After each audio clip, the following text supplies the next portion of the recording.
Well, we still have the Mazda to finish up. We got the water pump pretty much done yesterday. Just got to throw the fan back on there, the belt.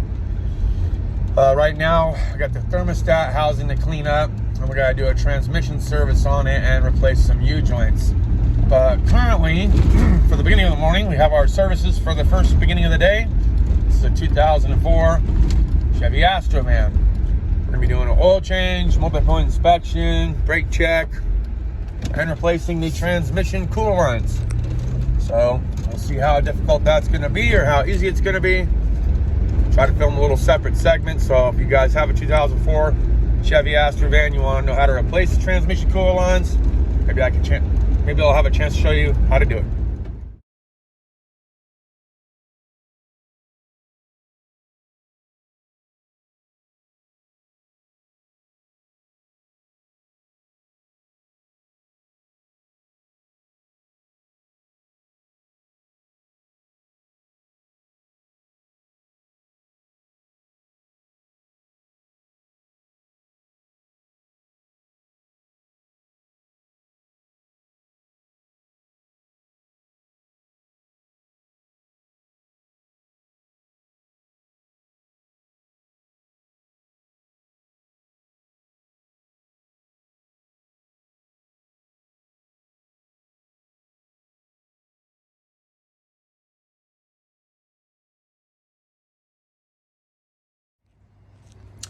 Nope, ended up being rear main seal, so definitely not the transmission cooler lines.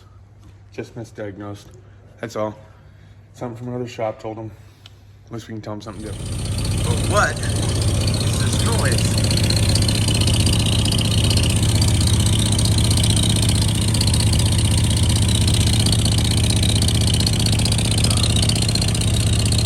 Might have minor exhaust leak.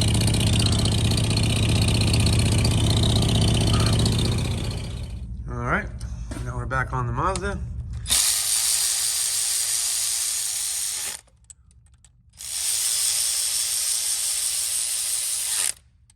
I just went ahead and RTV'd that and put the thermostat in. I'm gonna put everything else together and we'll jump to the next step. Go just right, about 2,500 RPMs. I can get the back of the truck loose about 8 feet. That's my highlight of the day on fucking Thursday. I want to see that. And when it connects, it goes. But it's a deep fucking roar. It's not like a car one. Yeah. That's my highlight of Thursday. I want to see that.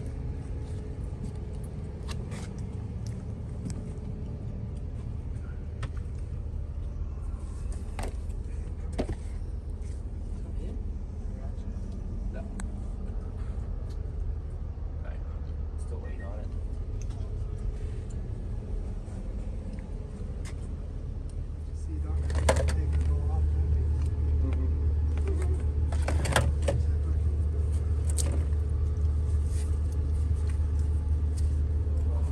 What is this? Well, that was kind of cool, looking around a little bit on the MATCO truck. Back to work. So learned something new today. I've had difficulty sometimes removing things that have red Loctite on it, no doubt. Blue is easy. I have run into green, that's a factory color. But today I saw this orange and I asked about it. So red is supposed to require some kind of heat in order to remove your fasteners. I didn't know that either. I've just been, right?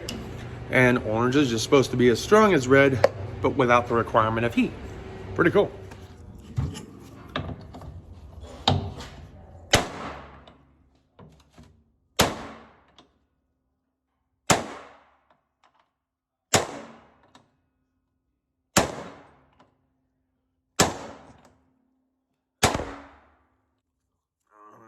That's what I like to use my Craftsman sockets for, made in China. It's an old school method, but it works. Just make sure you mark it before you do anything like that. 16 millimeter is what works for me. Just find the size that fits the cap.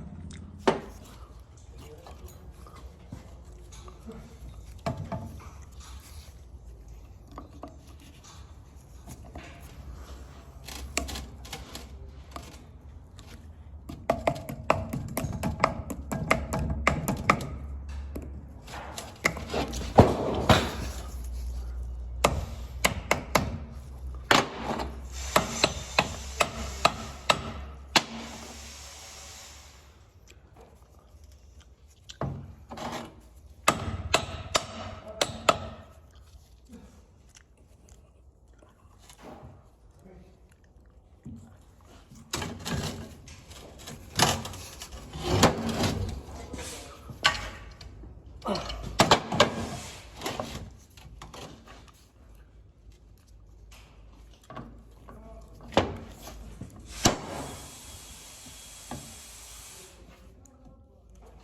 you go. Well, she's up and running. No leaky leaks. Trans service complete. E-joints complete. Water pump complete. Now we just gotta let it burp and road test it. 2012 Chevy Sonic LT front wheel drive. Customer states replace oil pan. Let's check it out.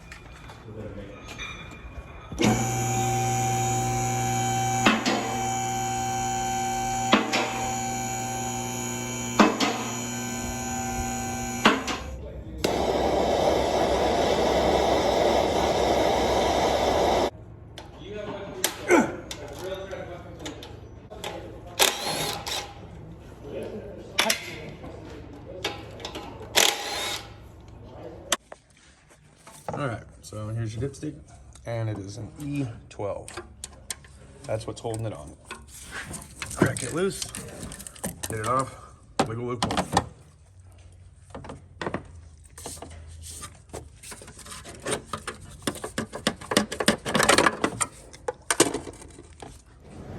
Man, that threw me off because 8mm spline drive fitted, but we needed an E10 if we were using an E-Torx. I have one. This is the biggest that went up to in that deep set. No mic today? I still can't get a bike though. Well, there's it already loose. That's the question.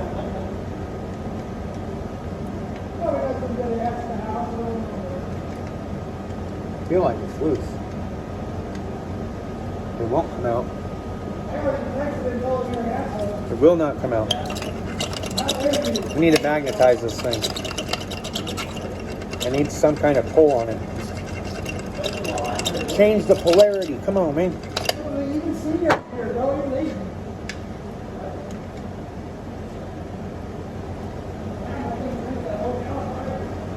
Come on, you're right there. Got it. Phew! That was a chore. All right. In business.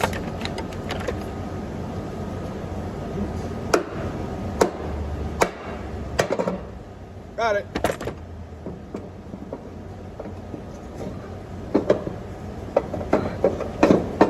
There we go. And just like that, that's how you move an oil pan.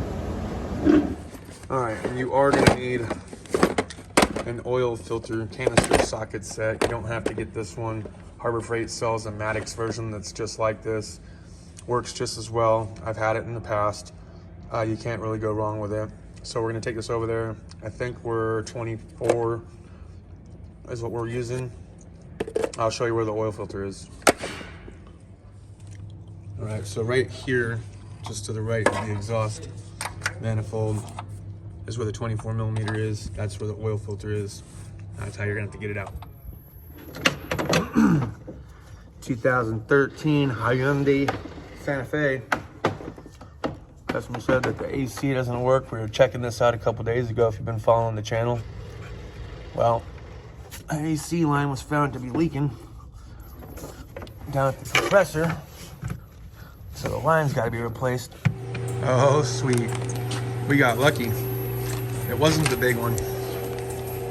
It's just this one right here. That one right there comes up and goes right to here. So it's just the high side. Only thing is, am I gonna be able to get it, the line out with the other one plugged in? If not, we'll just undo both. Still have to replace the seals. That actually wasn't all that bad. Pretty little easy peasy. You do have to remove the other one ever so slightly just to lift the other one up. Like this one right here. In order to lift it off the compressor, you do have to take the nut off and remove the other one. All of which can be done from up top. You don't have to have it suspended in the air. But you do have to have an AC machine. I'm gonna throw this in here just because these stickers never last. R134, 600 plus or minus 25 grams, okay? So there's your sticker info in case your Hyundai doesn't have one because somebody pressure washed it off or got in a collision and it's no longer there. By far, one of the most underrated service carts out there. I'm gonna give you all my reasons why this is the best service cart you can ever find.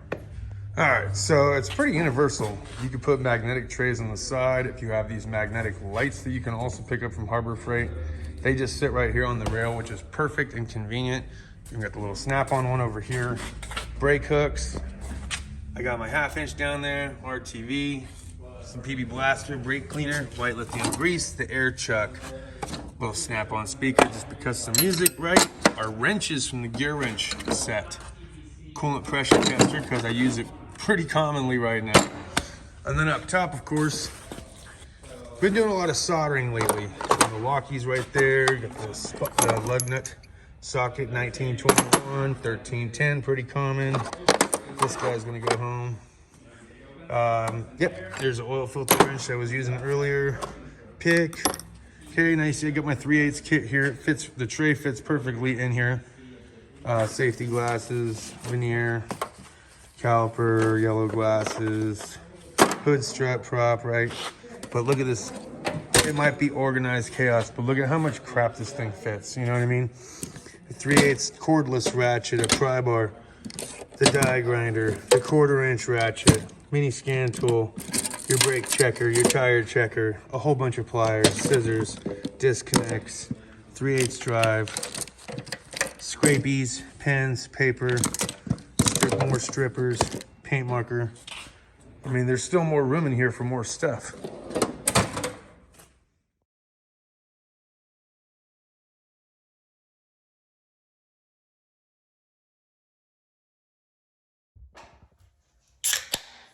Hey, how's it going, everyone? Justin again. As always, thanks for watching my channel. Welcome back. Cheers to those of you that have your beers. We are over hump day, and we're going to continue the conversation about the U.S. General single drawer service cart, why I think it's so beneficial, and why I think it's the perfect service cart for anybody and everybody. Clearly, you guys saw all the stuff that I was able to fit in there today. I've been utilizing the cart since I've been back to the shop. It rolls nice. The drawer slides are nice. I'm happy with the dimensions because the gear wrench slide outs that are blow molded casings fit in the top of the lid. They also fit down below as well. The Craftsman mechanic set that I had purchased and then gave away to the Lucha Cabre, the Luch, he likes them. Those blow molded trays are the same exact size as the gear wrench ones, so I know those will fit in the single drawer service cart. The single drawer, surprisingly enough, fits so much more than I could have ever anticipated. Now, will every service technician treat their service cart the exact same way as moi? Probably not. Okay, that's my consensus. You are going to have some anal retentive people that absolutely must have things exactly in order side by side and cannot touch due to the OCD factors that they have in their head. You're going to have some that go a little bit above and beyond and want to get certain organizers to fit within said single drawer to the point where the drawer is absolutely overfilled and you don't have very much. And then you're going to get somebody like me that's like, okay, well, I use the hose pliers, I use these pliers, and I use these pliers all the time.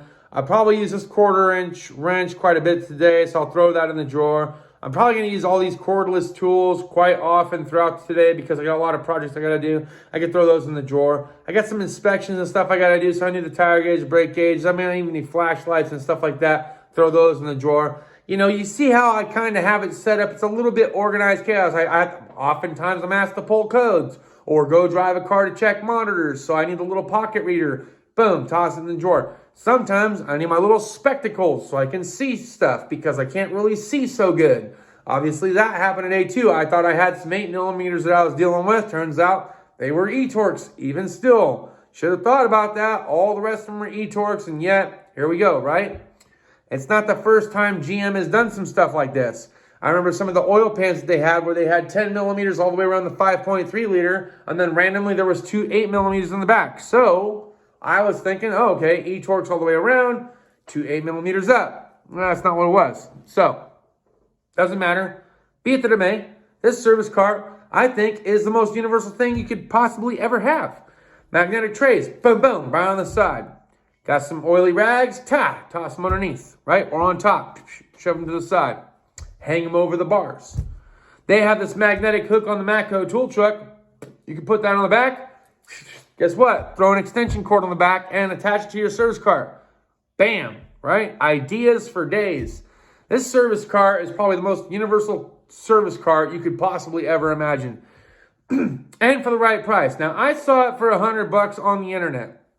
I have yet to go back into the store, but I believe the last time we went into the store, I think it was running for about $100 or $130, somewhere in there.